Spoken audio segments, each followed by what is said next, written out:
It had been a long and emotional day. Jesus had just heard the tragic news that his cousin, John the Baptist, had been killed. Seeking some solitude, he decided to cross the Sea of Galilee by boat to a quiet place.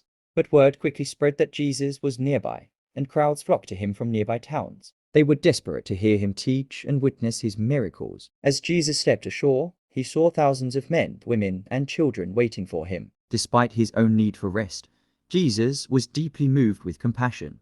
The people reminded him of sheep without a shepherd, lost and in need of guidance. So, he began teaching them about God's kingdom and healing the sick among them. As the hours passed, the crowd continued to grow. By now, it was late in the afternoon, and the people showed no signs of leaving. They were captivated by Jesus' words, but they were in a remote area with no nearby villages or markets to buy food.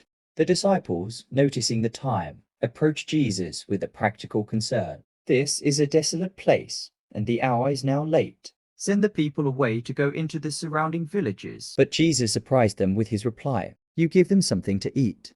The disciples were taken aback. Philip, ever practical, said, "It would take more than half a year's wages to buy enough bread for each one to have a bite."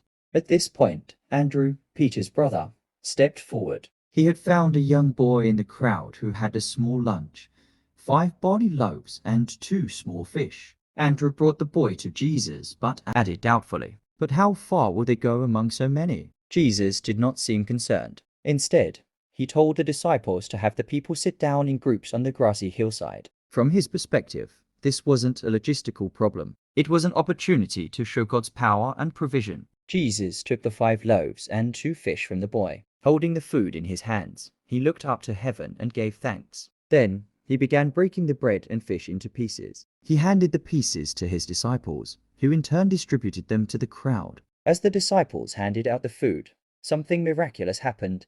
The bread and fish didn't run out. They kept going back for more, and there was always enough to give to the next person and the next, and the next. Everyone ate, not just a bite or two, but until they were completely satisfied. Imagine the astonishment of the people as they realized they had been part of something extraordinary. The disciples, too, must have marveled as they carried basket after basket of food. When the meal was over, Jesus instructed the disciples to gather the leftovers so nothing would go to waste. They collected 12 baskets full of broken pieces of bread and fish, one for each disciple. This abundance was a powerful reminder of God's ability to provide, not just enough, but more than enough. The number 12 also carried symbolic significance, perhaps representing the 12 tribes of Israel and God's complete provision for his people. In total, about 5,000 men were fed that day, not including women and children. If families were present, the crowd could have been well over 10,000 people. This was not just a small miracle, it was a display of divine power on an extraordinary scale. The people were amazed,